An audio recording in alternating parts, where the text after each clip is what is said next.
muchísimas gracias a la organización del Congreso para la invitación, para la oportunidad de visitar México otra vez y la otra oportunidad de mejorar mi español profesional. Pero lo siento, mi presentación es en inglés porque lo siento, mi vocabulario técnico y las palabras del marco legal las conozco mejor en inglés que en español y a veces también que en francés.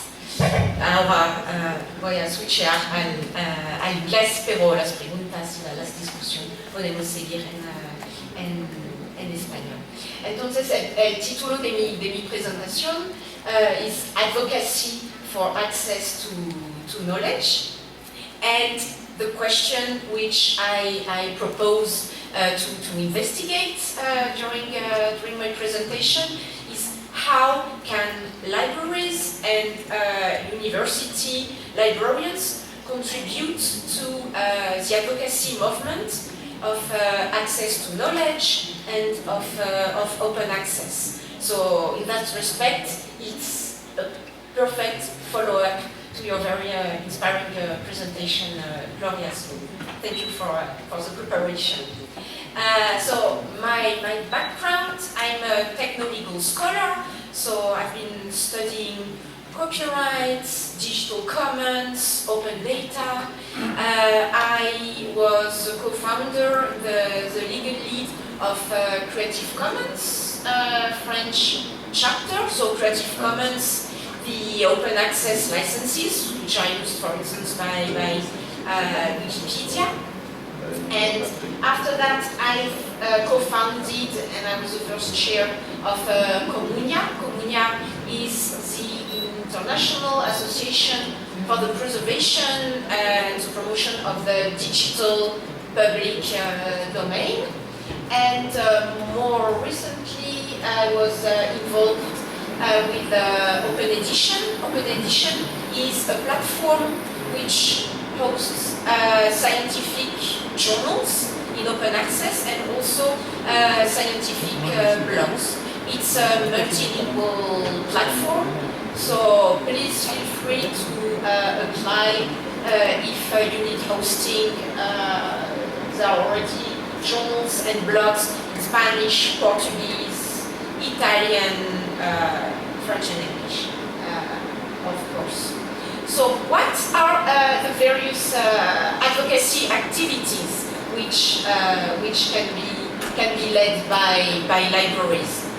First, sometimes the visitors, the users, the patrons need some advice on their publication strategies and how to follow open access strategies, how to comply with open access mandates, what are the differences between the various models, the gold, the green, the platinum, all the colors of different flavors of open access. Also, well, this was mentioned several times already during the conference, the development or the hosting of nodes for repositories for articles or open data.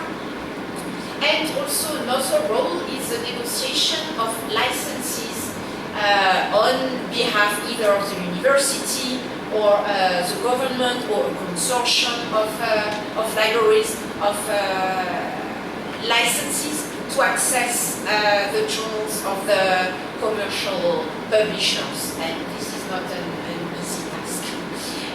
Then, more traditionally, as far as advocacy and lobbying is concerned, librarians and university librarians have been very active in the realm of copyright reform, to have copyright laws which are better suited for access to knowledge.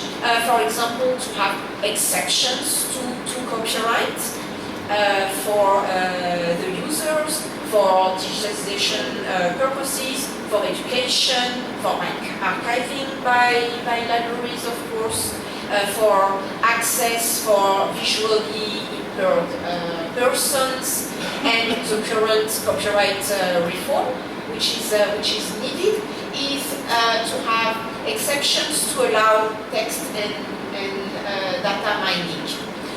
So there are many regional and international associations of librarians and of activists which are active in the field of copyright reform.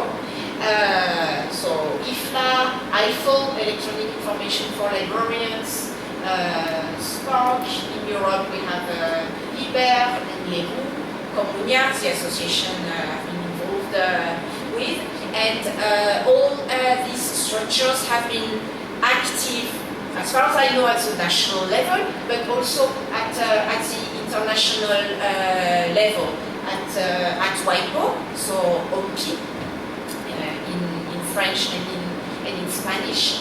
And I have to say that it's thanks to the librarians and the coalition of activists of access to knowledge, and also of the countries, the governments of, I know some of you don't like the expression of the global south, but I have to say that these governments are our only allies at WIPO, and it's thanks to all these structures that there is a treaty to protect the rights of visually impaired persons, and association to provide formats in which they can access books.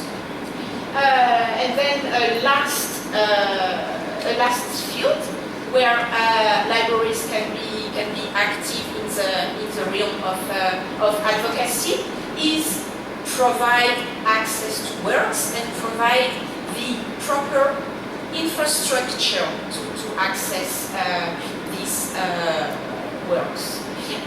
Libraries are a place, are a location where people without access to the internet can come and do other activities related to access to benefits or social rights, or apply to jobs, or fill their taxes.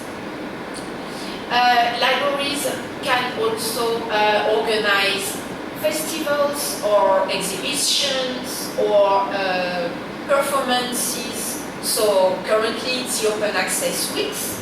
A couple of weeks ago it was the World Commons Week, and in the Department of Anthropology, a few blocks from here, there is a worldwide expert of the commons, my colleague Laetitia Merino, and so because we only talk here about the knowledge commons, but there are also perspectives and links to be drawn with advocates for the natural commons. Not only for sustainability, but for a change of development model and of economic perspectives. And finally, and this will be the last examples which I will develop in my presentation, libraries, such as in the same way that museums have been leading programs of digitization of our knowledge and cultural heritage, and this policy, the drafting of these policies is also important and can be influenced by the open culture. And finally, libraries have been collaborating with actors of the digital commons, actors of free culture, such as Wikipedia chapters. On some slides, I'm going to go very fast because this was discussed already several times. So here are the various forms of open access journals. So I assume we don't need to enter into details. Some examples of the underlying instruments, the infrastructure, which can favor open access. So we mentioned many times already repositories. Some examples of the repositories which have been developed in Europe and funded by the European Commission, and notes can be hosted by local libraries are Zenodo, Dataverse, or OpenAir, and of course they're free software and they can be replicated and adapted to various needs. As far as cultural heritage and the hosting of digital reproduction of works of arts are concerned, we're very lucky in Europe to have Europeana. Europeana is a European network of most libraries and museums, and they developed both policies and the infrastructure for digitization, including impressive work in terms of metadata.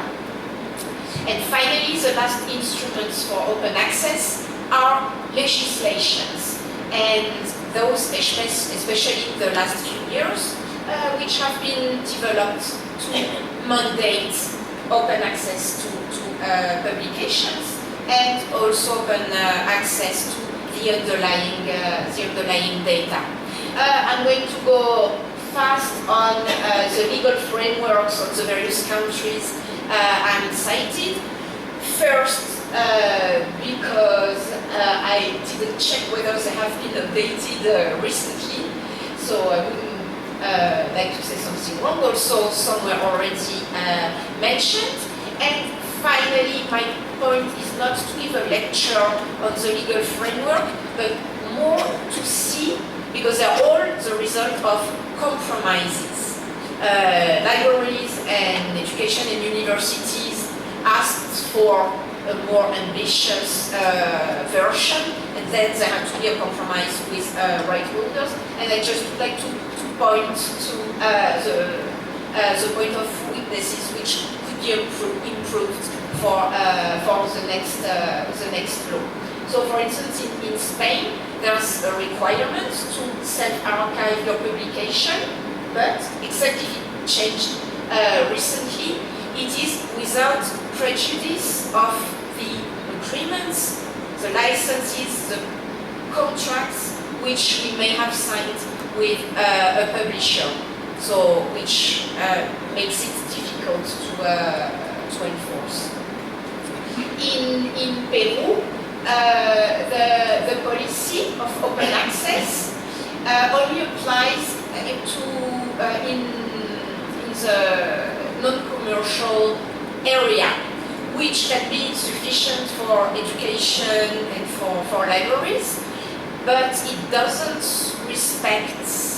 fulfill fully the criteria for open access, which requires access also for commercial purposes. Argentina, 6 months, and this law is quite old. 6 months embargo only after the publication of the article, which was a big success. However, 5 years after collection for the data, so which is problematic. And also prior agreements with third parties, such as the publishers, will nullify the open access mandate. In Germany, the mandate and the law, will declare contradictory publishers' agreements void. So this is going one step further, and so imagine you sign you assign all your copyright to a publisher, well, this would not be applicable, and you still have the right to upload your article. So that's good, except that it applies only to national publishers. Well, there might also be a case of international copyright law enforcement, but still. In Italy, the embargo is much longer than in Argentina, for instance, and in France, the fact that contradictory agreements would be void applies to the deposit of data. So it means that if, for instance, you publish a paper in the journal of a commercial publisher who also has a repository for data, the enclosure of the data would be void. So that's quite interesting. Then how? So this I already discussed previously, and so did you, Gloria.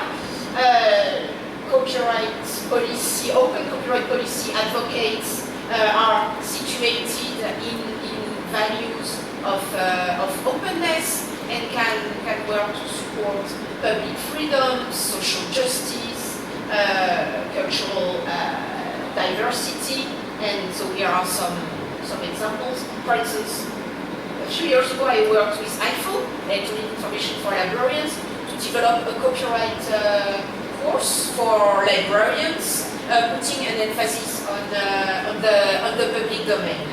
And now I would like to give one more example on text and data mining. The devil in the law is obviously in the details, including the details of terms of use, and we should be mindful of the fact that they should not prevent text and data mining, nor should the interfaces prevent the batch download of the data. Here I would like to show you some public relation material, which we realized with Comunia. We wrote a manifesto to defend the public domain, and the key advocacy sentences, we put them on postcards to be distributed during meetings with the government or to the legislator, and so of course the sentences are printed out on public domain works. And what Comunia advocates is to not add a layer of rights on works which are in the public domain, so that digital reproduction would remain in the public domain. And for instance, if this would not be respected, in the same way copyright infringement is prohibited, the infringement of the public domain, which has been called copy fraud, should also be declared unlawful. And public domain works, their access should not be restricted by technical protection measures, and member institutions such as libraries and archives should have exceptions to make collections available. Digitization projects should ensure that the result is available online. However, sometimes libraries don't have the funding and have to pass contracts with third parties, and we wrote a policy paper to explain and to propose how to negotiate in order to avoid any restrictions to access and reuse in the clauses in order to promote openness. So these are the sources of all the documents. I think the slides will be available later. And I'm almost done. One last mean to for libraries to provide access to culture and to public life is offering access to the internet. And some libraries have been working not with commercial internet service providers, but with community networks. So, for instance, in Mexico, there is this association which is called Rizomatica, and which is an alternative provider of internet access. It's non-commercial, it's decentralized, independent. It's based on a mesh technology, which means distributed peer-to-peer, and it promotes values of privacy. So it's quite an interesting models, and some libraries are working together with community networks in order to provide an access to internet which will not go through the main internet service providers. And this is my last slide. I would like to provide a few examples I'm aware of collaborations between memory institutions, libraries, but also universities and museums, of collaborations with free culture activists and members of Wikimedia chapters. There is a program which is called Wikipedian in Residence. Instead of having an intern, you can have a Wikipedian in residence, for instance, to foster relationship with the community of volunteers and assist you or collaborate with a digitization program.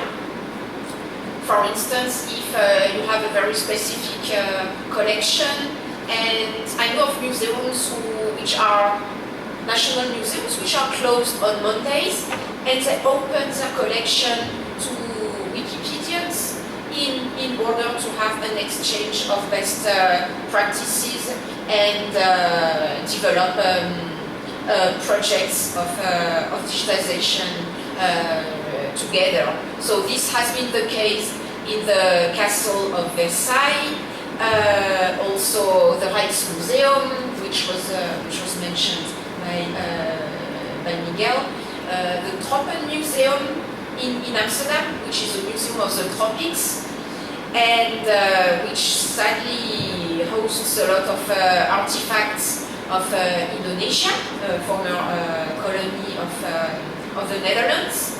And through this collaboration with Wikimedia Netherlands, it allowed to offer access online to the digitized versions of the works which had been stolen in Indonesia, and it was the first time that it was not necessary for Indonesians to travel to the Netherlands to have access to their culture.